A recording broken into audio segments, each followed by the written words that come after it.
శ్రీ గురుచరిత్ర అధ్యాయం 44. శ్రీ గణేశాయ నమః. శ్రీ సరస్వతీ నమః. శ్రీ గురుభ్యో నమః. ప్రస్తావన. సత్కథా శ్రవణానికి సద్గురువు సేవా వృత్తాంతాలు శ్రేష్ఠితములు. అట్టిది వినిన నామధారకుడు ధన్యోస్మి అంటాడు. తంతుకుడు శ్రీగురుడు ఆజ్ఞాపిస్తే వారు పాదుకులు ధరించి వారితో కలిసి యోగగమనంతో శ్రీశైలం చేరి దర్శిస్తాడు. త్వష్టను గురుపుత్రుడు కోరినది అట్టి స్థితి అనే పాదుకులు పొందామనే శ్రీగురుడు శ్రీశైల మల్లికార్జునుడు కల్లేశ్వరుడు కూడా తామేనని దర్శనమిచ్చాడు. మహనీయుల సంచారం వల్లనే తీర్థాలకు క్షేత్రత్వం సిద్ధించిందని శ్రీగురుడు చెబుతాడు. కానీ సద్గురువు తాను గురువునని చాటుకోడు. అందుకే శ్రీగురుడు తన నివాసం వలన గంధర్వపురము సంగమము పవిత్రమైనాయని చెప్పక అచటి తీర్థాల దేవతల సాన్నిధ్యం వల్ల అవి పవిత్రమని చెబుతారు. ఆ దేవతలనే సేవించమని చెబుతారు. భక్తుడే అనుభవంతో సద్గురువు పరమేశ్వరుడేనని గుర్తించి ఆశ్రయించాలి. అందుకే శ్రీ రమణ మహర్షి తాను గురువునని ఇతరులు శిష్యులని తలిచేవాడు ఆ పేరుకే అర్హుడు కాడు అంటారు. నిజానికి దేవతల కంటే సద్గురువే శ్రేష్ఠుడు. కల్లేశ్వరుడు నరకేసరి అని చండాలేశుడు నందిశర్మను తమను కాక శ్రీగురుని సేవించమని ఆదేశించేవారు. ఈ లీల షిరిడీ సాయిబాబా చరిత్రలో కూడా చూడవచ్చు.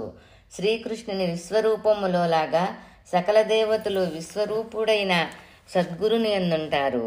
ముక్తికి సద్గురు కృపే ముఖ్యం. విమర్శుడనే రాజు మరి 7 జన్మల తర్వాత అగస్త్యుని అనుగ్రహంతో ముక్తుడనవుతానని చెబుతాడు. సద్గురువును మానవుడని శంకించడం పాపమే. ఇతర పాపాల వలె అది కూడా సద్గురువు సేవ వలన క్షాళనమవుతుందని శ్రీగురుడు నందిశర్మకు చెబుతాడు. భావయుక్తమైన సద్గురు స్తోత్రము కూడా అంతటి మహిమాన్వితమే. శ్రీగురుని అనుగ్రహం వలన విద్యావంతుడైన నందిశర్మ చేసిన గురుస్తుతి అతని కుష్ఠవ్యాధిని నివారించి అతడికి తత్వజ్ఞానము భుక్తి ప్రసాదించింది. సద్గురు కథాశ్రవణము రచనము పఠనము కూడా ప్రధానమైన ముక్తి సాధనాలేనని నందిశర్మ నరకేశ్వరుల వృత్తాంతాలు నిరూపిస్తాయి. అంతటి సద్గురు చరిత్రను పారాయణ చేస్తున్న మన భాగ్యమంతటితో గుర్తించి పారాయణ చెయ్యాలి. ఇట్టి దృఢమైన స్మృతి మనలో కలిగేందుకు మిగిలిన దత్తావతారాలైన సద్గురువుల చరిత్రలు కూడా ఇంత శ్రద్ధగాను పారాయణ చేస్తే అన్ని రూపాలలో అవతరించిన శ్రీ దత్తస్వామి పట్ల మన భక్తి దృఢమవుతుంది. ఈ విషయాలనే 44, 45, 46 అధ్యాయాలు వివరిస్తాయి. కథారంభము.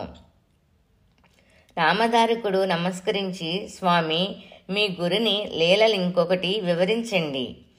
స్వామి మీ గురిని లీలని ఒకటి వివరించండి అని కోరితే సిద్ధయోగిలా చెప్పసాగారు. శ్రీగురుని సేవకులలో తంతుకుడు అనే సాలివాడు ఒకడు ఉండేవాడు. అతడు నిత్యము ఇంటి పనులు చూచుకొని మఠానికి వచ్చి ముంగిలి ఊడ్చి నీళ్లు చల్లి ముగ్గులు పెట్టేవాడు. అటు తర్వాత అతడు శ్రీగురునికి దూరము నుండే సాష్టాంగ నమస్కారం చేసుకొని వెళుతుండేవాడు. ఒక సంవత్సరం శివరాత్రికని అతని బంధువులందరూ శ్రీశైలం వెళుతూ అతనిని కూడా రమ్మన్నారు. అతడు ఓరి వెర్రివాళ్లులారా, శ్రీశైలం ఎక్కడో ఉన్నదనుకొని కాళ్ళు ఇచ్చుకుంటూ అంత దూరం పోవడం ఎందుకు? శ్రీగురుని మఠానికి మించిన శ్రీశైలం వేరే ఎక్కడైనా ఉన్నదా? శ్రీగురుడు కాకుండా వేరొక మల్లికార్జునుడు ఉన్నాడా ఏమి? నేను ఆయన మఠాన్ని విడిచి వేరెక్కడికి రాను అన్నాడు.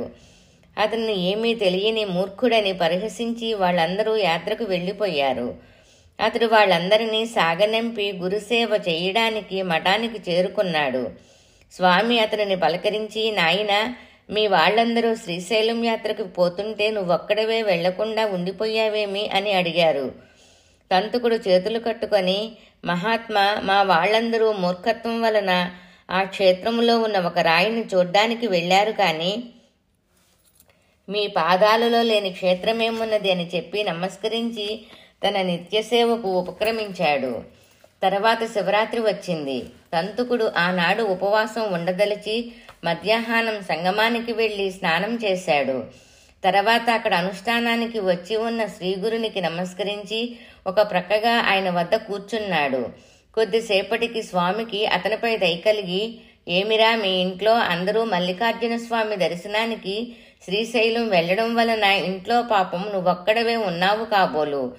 నీవిదివరకు ఎప్పుడైనా శ్రీశైలం దర్శించావా లేదా అన్నారు.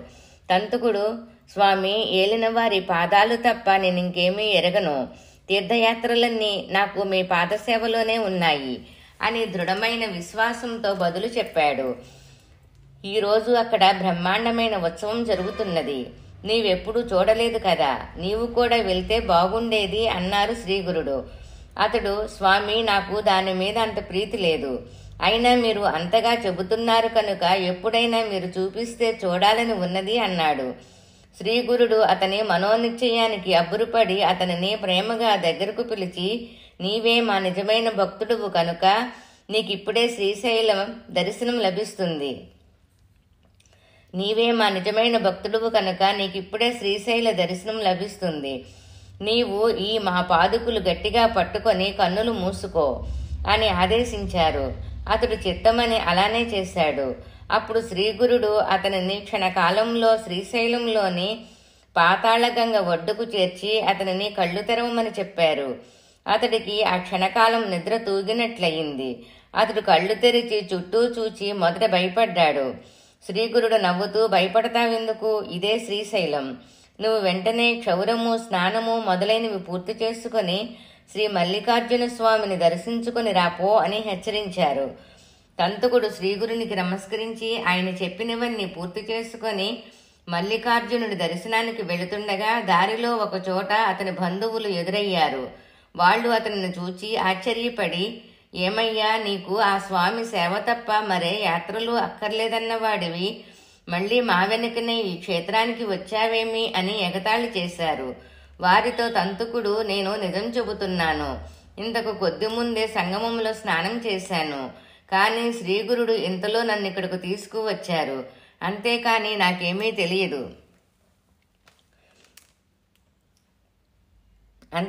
నాకేమీ తెలియదు అన్నాడు.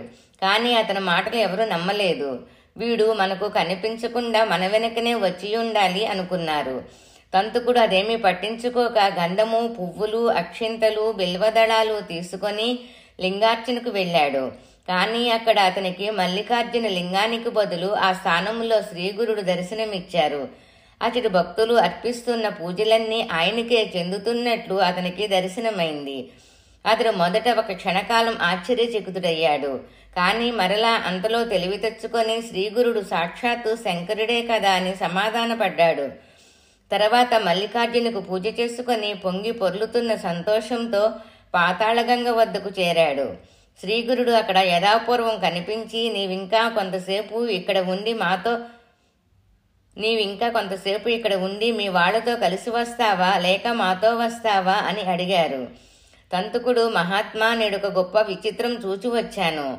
లింగార్చనకని దేవాలయానికి వెళ్ళినప్పుడు నాకక్కడ శివలింగములో మీరే ఉండి అందరూ చేసే పూజలన్నీ అందుకున్నట్లు దర్శనమైంది.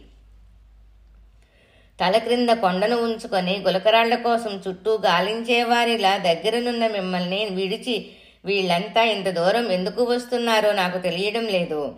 మీరు మానవాకృతితో అవతరించిన పరమేశ్వరులు అయినప్పటికీ నివురుగప్పిన నిప్పులా మీ మహిమ అందరికీ గోచరించటం లేదు. అది తెలిసాక మిమ్మల్ని విడిచి నేను ఇక చేసేది ఏమున్నది? మీ పాదాల వద్ద పడియున్న నన్ను ఇక్కడకు ఎందుకు తీసుకువచ్చారో నాకు అర్థం కావటం లేదు అన్నాడు. స్వామి, నాయనా, అలా కాదు. విశ్వమంతటా వ్యాపించి పరమేశ్వరుడు ఒక్కడే ఉన్నప్పటికీ ఆయన సన్నిధిని అనుభవించడానికి స్థానమహిమ భక్తులకు ఎంతో ఉపకరిస్తుంది అన్నారు. అప్పుడు ఆ భక్తుడు దానిని వివరించమని కోరగా శ్రీగురుడు ఇలా చెప్పారు. నాయనా, మహాశివరాత్రి నాడు ఈ క్షేత్రంలో ఎంతో మహిమ ఉంటుంది. పూర్వం కిరాత దేశంలో పరాక్రమశాలి బుద్ధిమంతుడు అయిన విమర్శనుడనే రాజు పరిపాలిస్తుండేవాడు. అతడు ఈశ్వర భక్తుడే కాని యుక్తాయుక్త విచక్షణ లేకుండా ఇంద్రియ సుఖాలు అనుభవిస్తూ పరశ్రీలంపటుడుగా ఉండేవాడు. కానీ మరొక వంక నిత్యము శ్రద్ధగా లింగార్చన చేసి నృత్య గీతాలతో విధిగా శివుని సేవించేవాడు. అతని భార్య కుమధ్వతి మహాగుణవంతురాలు. ఆమె ఒక రోజున అతనితో, ప్రాణనాథ, మీకు కోపం రాదంటే ఒక మాట అడుగుతాను, చెప్పండి ఆహార విహారాదులలో ఎట్టి నియమము పాటించని మీకు ఇంత నిశ్చలమైన ఈశ్వరభక్తి ఎలా సాధ్యమైంది అని అడిగింది. రాజు నవ్వి ఇలా చెప్పాడు, ప్రేయసి, నా పూర్వజన్మ వృత్తాంతం చెబితే కాని నీకు సందేహం తీరదు. వెనకటి జన్మలో నేనొక గొల్లవాని వాకిట్లో కుక్కగా జీవించాను. అప్పుడు ఒక మాఘమాసములో మహాశివరాత్రి నాడు ఊళ్ళోని జనమంతా దైవ దర్శనానికి అతడి శివాలయానికి వెళ్లారు. ఆనాడు అందరూ ఉపవసించాలి కనుక నా యజమాని కూడా అన్నం వండుకోలేదు, నాకు పెట్టనూ లేదు. అందువలన అందరితో పాటు నేను కూడా ఉపవాసం ఉండవలసి వచ్చింది. ఆనాడు ప్రదోష సమయములో ఆ ఇంటి వారందరూ శివాలయానికి వెళుతుంటే నేను కూడా తోక ఆడించుకుంటూ దారిలో పులిస్తరాకుల కోసం వెతుక్కుంటూ వారి వెంటనే వెళ్ళాను. గ్రామస్తులందరూ తలోక దీవీటి చేతపట్టుకొని శివనామ సంకీర్తనం చేస్తూ ఆలయానికి ప్రదక్షిణ చేస్తున్నారు. నేను ఆకలికి ఓర్వలేక తినడానికి ఏమైనా దొరుకుతుందన్న ఆశతో ఆ గుడిలో ప్రవేశించి అన్ని మూలలు తిరుగుతున్నాను.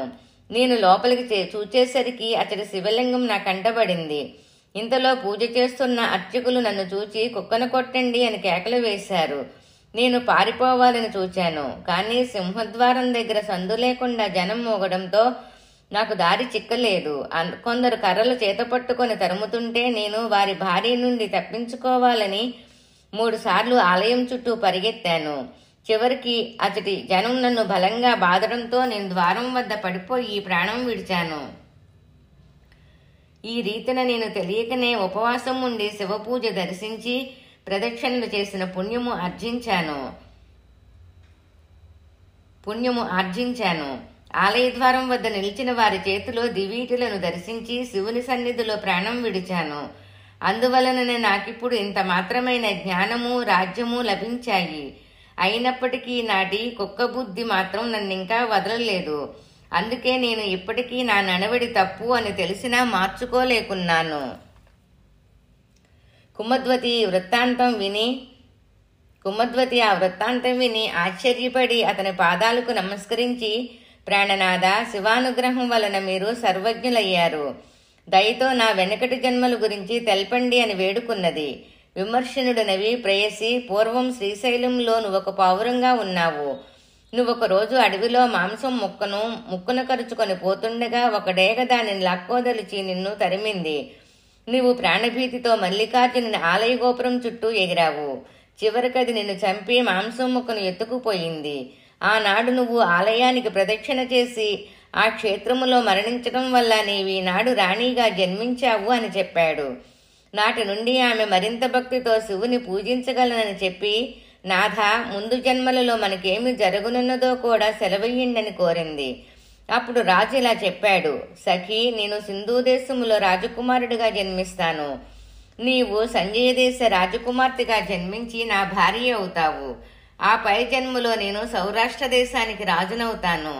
నువ్వు కళింగ రాజకుమార్తెవయ్యి నా రాణివవుతావు. అటుపై జన్మలో నేను గాంధార దేశానికి రాజునవుతాను. నీవు మగధ దేశ రాజపుత్రికగా జన్మించి నన్ను వివాహం చేసుకుంటావు.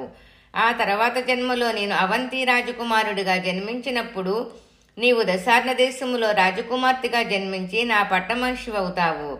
అటు తర్వాత జన్మలో నేను అనంతుడనే రాజుగా జన్మిస్తాను. నీవు యాయితీ వంశంలో జన్మించి నా రాణివవుతావు. ఆ పైన నేను పాండ్యదేశములో పద్మవర్ణుడనే రాజుగా జన్మిస్తాను. అప్పుడు నీవు విదర్భదేశములో సుమతి అనే రాజకుమార్తెగా స్వయంవరములో నన్ను వివాహమాడతావు.